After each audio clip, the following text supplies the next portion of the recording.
All right, folks, Jermaine Ferrell in the house with the WFXR Sports Sit Down on WFXRTV.com. I say one thing. It's a joy to talk to this young lady. When you talk about one of the greats in the history of Virginia Tech women's soccer, this young lady is definitely in the mix. And recently, she said, hey, I'm going to make a decision. I'm going to go into the NWSL Draft. She was the third pick overall by the North Carolina Courage, and it's my pleasure to catch up with Emily Gray. What is up, young lady? Just been a nice couple of days after being drafted, but yeah, it's been really cool. Well, first of all, I do appreciate you giving me time. First of all, talk a little bit about what went into the decision to obviously enter the draft. You still had eligibility, but you said, hey, it's time to enter the draft. Yeah, I mean, coming to Virginia Tech, my goal was, I had planned to graduate in 3.5 and hopefully play pro, my goal was to be in the draft, but if that weren't to happen, to just play pro in general, maybe overseas. But, the past 2 seasons were kind of my breakout years per se, I guess, stat-wise. And I've gotten incrementally better each year. And heading into the season, that was my thought process. We had last year in 2020, 2021, at Virginia Tech and in the ACC had a pretty significant season and didn't lose a lot because of COVID. So I didn't feel like I lost that much. I honestly lost more of a year when I tore my ACL. So the extra year wasn't necessarily something I felt like I needed. And I felt like I was ready to make the jump to play professional soccer. So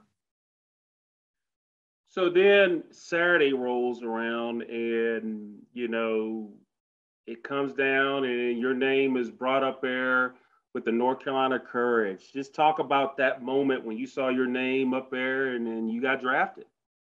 Yeah, honestly, I feel like I almost missed it because I wasn't really expecting to go that high or to be selected by them.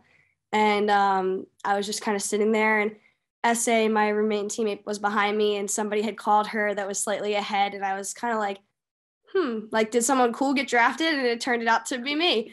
So they heard my name, and I just heard everyone yell. I was looking at the screen, but I was sort of zoned out in my own little world, and heard everyone, my dad, you could kind of see in the reaction video, I turned to my dad because I heard him yell, and I was like, that was my name, on TV.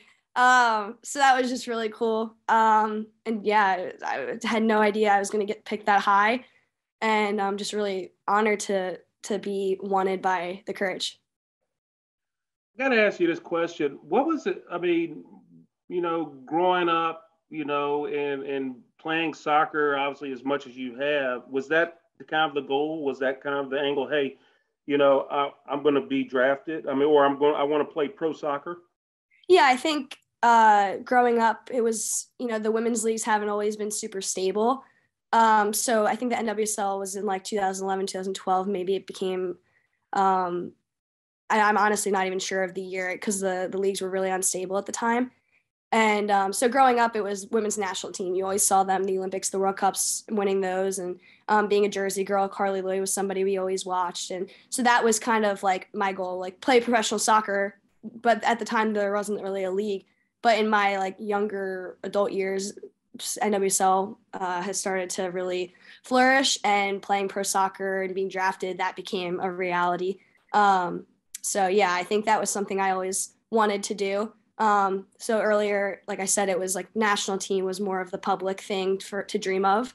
And more recently now it's to be drafted and to play in professional soccer in the US. So, that kudos to those who have paved the way for players like myself to have grown up to be able to reach those dreams. How do you feel your time at Virginia Tech prepared you for this moment? Yeah, I'm sure Virginia Tech. I think we kind of have, especially for soccer, I think we kind of have this underdog sort of fight for everything, blue collar mentality. That's kind of just the Virginia Tech way. And I've come that from New Jersey as well. That's kind of the similar mentality. And I think just being part of that and always having to work for everything you want and nothing's given, everything's earned. I think that's what helped me prepare. And also, obviously at Virginia Tech playing in the ACC, and being amongst some really, really talented players, that definitely prepared me as well. It's never a straight line to where you want to be. And I think that's the biggest thing Virginia Tech taught me is just everything. You have to work hard for what you want, and they'll support you in every way possible. It's interesting. I asked Chugger, your coach, and also the men's coach, Coach Briz, the same question. So I'll ask you this too. How neat and how special is it to have? I mean, it seems like Virginia Tech, when you look at all the other sports, yes, football gets a lot of attention, the basketball get a lot of attention, but it seems like both the men's and women's soccer teams, you young ladies and gentlemen, y'all have carved a niche on campus. You guys are in the NCAA tournament. You're always talked about as one of the best in the country. What's it like to just get that type of attention and recognition that both the teams have worked so hard to get over the years? Yeah, like you said, I mean, football and basketball, they get a lot of the attention, but there's a lot of, not just soccer, there's a lot of Olympic sports that we have at Virginia Tech that kind of fly under the radar. And there's a lot of talented student athletes that maybe don't get the attention they deserve. Not necessarily from Virginia Tech, but from the outside. And yeah, I think the soccer team specifically, I mean, referring to like Danny last year being drafted, we're competing for, we haven't reached the championships yet, but we're competing for them every year. And I think it's just the competitive atmosphere that has been created at Virginia Tech and the investment that is starting to be poured into our programs. And I think it's the people. I mean, I know we talk about this a lot of time at Virginia Tech. It's about the people. So, talent is able to show itself when there's groups of people that are involved making you, helping you get to where you want to be. So circling back, you mentioned you didn't know you were drafted. And normally when drafts happen in professional leagues, they usually call you. So you didn't even get a call from the North Carolina Courage. You just saw your name up there. Yeah, I didn't know exactly how it was going to go down. I had just from being a sports fan myself, I thought it was like you get a call a couple minutes before and then your name is set on the TV and then go from there. In the days leading up, the Courage weren't one of the teams that reached out to me or my coaches, but I mean, they have definitely, I've come in contact with them over the years. Sean, he is the head coach there, and he is also the academy director at NC Courage, the academy, and what used to be Castle. So I've we've crossed paths before. His brother is assistant coach at UNC, and we've obviously played them. So there's probably a relationship with Chugger. So I don't think it was all out of the blue. It wasn't necessarily like that, but yeah, I was just saw my name. I figured that I wasn't the third pick because I hadn't got a call before that. So yeah, so then my name was on the screen and they said it. And then a couple minutes later, Coach Nahas called me, and that was just that was even better than hearing my name called. Just like talking to my new coach was just really, really cool. So what's next? Like after you've been drafted, what's the next in the process? Yeah, I think that's a good question. I'm all new to this. I think, next thing is to sign a contract and, officially be on the team. And preseason starts February 1st. I got a call from the GM there, Bobby, last night, and we talked a little bit about contract stuff and agents. And I'm going to arrive last week of January to get settled in and get ready for the February 1st start date for preseason and get comfortable with the environment. Obviously, it's not too far away from Blacksburg. It's, I think, about 3.5 hour drive. And we've played there. I've played there growing up plenty of times, so it's not really that new of an environment. But yeah, it's going to be really cool, and it's coming pretty soon.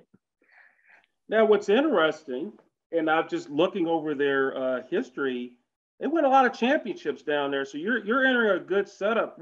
I mean, how big is it to join a franchise that's, they've won the championship. They won it in 2018 and 2019. They've won the Shield. They were the women's ICC champions in 2018, but they were the Shield winners in 17, 18, and 19. So how neat is it to enter a program that's got a little championship history behind them? Yeah, they have championship history, and just the players that are within the team also have a history of of winning big things and being part of big competitions. So I think that's the biggest thing, just like eager to learn from them. And obviously it's good to be on a team that has a history of winning, because that'll honestly, over the years, I haven't been part of many championship winning teams. So I am really looking forward to, figuring out how that all works and being part of a group that wants to strive for trophies. Now, I apologize for this because I should know, but I figured they're based in Charlotte, aren't they? Cary. Okay. Well, see, I was way off. Yeah. I'm taking Charlotte, but Yeah, it's not like a lot of the other teams are like in cities, like bigger cities than Cary. Cary is a little bit smaller, but the stadium's in Cary, so, and the practice facility. That makes sense. I mean, and they had the NCAA championships down there, so that kind of makes sense. So I guess, and I've asked this question, a lot of people have been drafted. What's the first major purchase you're going to make? Is there something that you have had your eye on? I mean, I don't want to ask what the money is like, because that's none of my business. But what's something big you see yourself purchasing? Yeah, I mean, to be honest, the money isn't anything that's going to make me want to purchase anything big. It's going to make me want to save it up. So no big purchases, but for now, I mean, I also graduated this weekend, and my dad's just been saying, like, we went out to dinner. He's like, order whatever you want. So I'm like, okay, got to take advantage of this while I can, while I'm still in the limelight. So that's mainly it. I think for me, it's less about what I'm purchasing for myself and taking advantage of the last little bit of childhood offerings from my parents before I'm on my own, because they keep saying that, oh, you signed that contract, you're on your own. So I think I'm going to take advantage of that a little bit before that runs out. Here's the thing: milk that cow till it's dry. Is there a you mentioned was it Carly? You mentioned Carly Lloyd, right? Yeah. That's one of your idols. Was there any other soccer players that you looked up to, or anyone that you respected, that kind of got you fired up about playing the sport? Yeah, I mean, mainly, growing up, women's soccer, besides the national team, wasn't always publicized. So, I mean, on the men's side, Messi has always been my best player in the world for me. And my favorite players right now are Kevin De Bruyne and Phil Foden. My team that I support is Man City. So there's that. But on the women's side, more recently, I've really looked up to, unfortunately, the Courage just lost her, but Sam Mewis has been a player recently that I've really looked up to, just the way she carries herself, and she's always herself, it seems like. And she's really grown over the past few years into the national team. So I've really enjoyed watching her. So I guess they do have women's pro teams as well. I mean, overseas, would you also play overseas some too? I mean, I know you can do that, but would you play overseas, or can you play overseas, or do the seasons? Because I know soccer seasons, it seems like they go year round, so it's hard to tell who's doing what and when. But is there an opportunity that you would maybe want to play overseas too, if you can? Yeah, I think my ultimate, like my dream destination to play, obviously it was first in the US, but eventually I'd love to play in England. That's really hard to do if you're not on the national team, or you have to earn a certain amount of minutes or like titles having already played in Europe, because of the visas, like they only hand them out to certain people. I don't have any other nationality to my name to get another passport, so that would be a really hard thing. But that is a dream of mine. But for now, in the short term, my focus is on the Courage, and if any opportunities come down the road, of course, I'll look at them. But yeah, Europe is always an option, but I think right now I'm satisfied with just this short term step to North Carolina, and hopefully things turn out well there. Finally, I mean, you mentioned before it's going to be close to Blacksburg, so obviously there's an opportunity for people to see how big is it to play kind of close to, where you are right now in Blacksburg. Yeah, I think I do know that besides Virginia, New Jersey is the highest, had been the highest represented state for students. I think North Carolina is the next one. So I would assume the alumni base is really strong in North Carolina for Hokies. And so I think that that's a really important thing for me, just to have that support from the Virginia Tech fan base, as well as the the Courage fan base. It's close, and I know that my teammates have already said they're going to drive down and see me and watch the games. And I think that's another cool thing is like I'm just going to still be slightly connected. The move isn't going to be as difficult, just a couple hours away. So yeah, I think that's going to be really important for just like making this step into professional soccer, adult life. It's just like being in a familiar place on the East Coast near my home city in New Jersey, and then also where I went to school. I think that's really special to me and probably turned out exactly how I would want it. That's going to be some neat stuff. And then also, I believe a UVA player got drafted number 6. So you're going to have a UVA teammate on there, maybe a couple others. How neat is that? That's going to be an interesting dynamic too. I mean, obviously now you're on the same team. Yeah, it is. It's going to be cool. I mean, I haven't met Dee yet, but I've heard a lot of good things about her and obviously admire the way she plays. I think she's a great goal scorer. And, to a Hokie and a Who are going to make a Cavalier. I don't know what they call them. I don't like to talk about them that much, but I will enjoy talking about her eventually, I'm sure. But yeah, that'll be cool to put our two, schools together. How big and how cool is it? I mean, when you look at all the things you accomplished at Virginia Tech, I mean, you're going to go down in history as one of the greatest players in the history of Virginia Tech in women's soccer. How special is it to leave that legacy and have that there? Because obviously you're thought about. I mean, people love you, people care for you. They think the world of you. But just how special is it to have that type of legacy you're leaving in Blacksburg? Yeah, I think what's most important to me is the legacy I'm leaving is also just like as a person. I know the impact I left on my teammates, and I know that they'll be able to carry on the culture that we left this year. So I think that's more important to me than like any of the accolades or like the goals and assists. I think like the most important is that I think I'm respected pretty well as a person in Blacksburg, and just came across some really cool people that I'm going to call friends for life. My sister's on the team. So I think that's the most important part to me. So I guess how tough is it not to be playing with your sister? Because I mean, obviously you two had that connection, and how tough that's going to be not playing with her. Oh, I don't have a sister on the team, but we just call each other. Well, that's why I was referencing. Yeah, I mean, okay, that's why I meant your sisters, because obviously, yeah. When you make the decision, I'm sure that was a tough decision because you're leaving behind your sisters. Yeah, for sure. I'm sure that relationship. And I'm sorry, I should have prefaced it in that regard. That's what I was referencing. Sister. No worries. It's definitely going to be hard not playing with them, but it's also going to be super easy to be their biggest supporter. And also, like, I just know that I'm making the right choice for my personal development and to achieve the next, phase of goals that I want to achieve in my career. And I also think that it's not that hard to leave them because I don't have any regrets. We left it on a good note, and like they're in good hands and they're going to do really well. So, how big has your family support been during this time? It's huge. They've come to pretty much anything they could over the past few years. Not because I needed them. I'm not really like a homebody. I'm not someone that is like attached in that way, but I definitely couldn't have done it without them. I think my dad's maybe missed 1 or 2 games the entire time, home and away. So yeah, it's been really, really cool for them to experience, this with me, and just want to keep making them proud. That's awesome stuff. With Emily Gray, the number 3 pick of the North Carolina Courage in the NWSL Draft, rocking and rolling, getting ready to sign that big fat contract, baby. Getting ready to hook that up.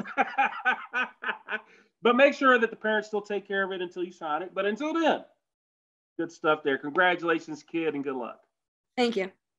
All right, and that does it for this edition of the WFXR Sports Sit Down, talking with Emily Gray. Again, she is a former Hokie, and she's going to be a part of the North Carolina Courage, the NC Courage soccer team for the NWSL. I'm Jermaine Ferrell. Hope all of your teams are winners. Have a wonderful and blessed day, everybody.